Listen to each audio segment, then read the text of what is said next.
Right ఇక details చూద్దాం. జగన్మోహన్ రెడ్డి అధికారంలో లేనప్పుడు వివేకానందరెడ్డి హత్య జరిగితే సిబిఐ ఎంక్వైరీ కోసం కోర్టుకు వెళ్లి పిటిషన్ వేసిన వ్యక్తి ముఖ్యమంత్రి అయ్యాక విరమించుకొని హత్యకు సంబంధం ఉన్న వ్యక్తిని ఎంపీ టికెట్ ఇచ్చి ప్రోత్సహిస్తున్నారని షర్మిల విమర్శించారు.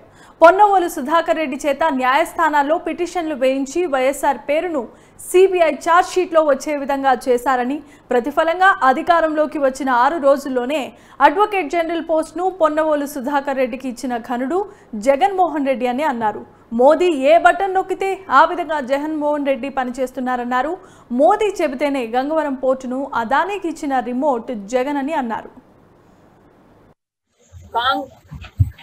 కాంగ్రెస్ పార్టీ చంద్రబాబు గారి చేతిలో remote control. Congress party is remote controlled by Chandrababu Naidu అన్న స్టేట్మెంట్ చేశారు. జగన్మోహన్ రెడ్డి గారికి రిమోట్ కంట్రోల్ గురించి బాగానే అవగాహన ఉంది. ఎందుకంటే గత 5 సంవత్సరాలుగా జగన్మోహన్ రెడ్డి గారు కేంద్రంలో మోడీ చేతిలో ఒక రిమోట్ కంట్రోల్ గా ఉన్నారు.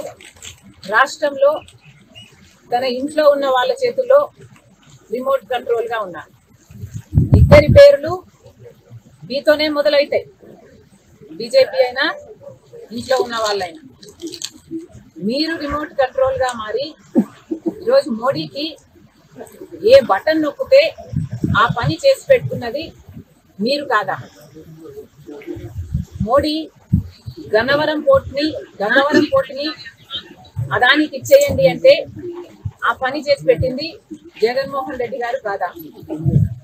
రిలయన్స్ రాజశేఖర్ రెడ్డి గారి షాపర్ యాక్సిడెంట్ లో రిలయన్స్ హస్తం ఉంది అంటే జగన్మోహన్ రెడ్డి గారు చెప్తే ఈ రోజు వరకు కూడా, ఆ రోజు గొడవ చేసిన వాళ్ళు ఈ రోజు వరకు కూడా కేసులలో ఇరుక్కొని ఉన్నారు.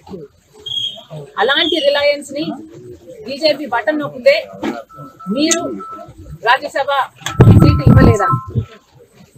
ఇలా మోడీ ప్రతి చట్టానికి ఈ 5 సంవత్సరాలలో ప్రతి బిల్లుకి రిమోట్ నొక్కుతూనే వచ్చాడు. జగన్మోహన్ రెడ్డి గారు ఇక్కడ మద్దతు ఇస్తూనే వచ్చారు. ఆఖరికి మణిపూర్ ఘటనలో కూడా, నో కాన్ఫిడెన్స్ మోషన్ లో కూడా జగన్మోహన్ రెడ్డి గారు మోడీకి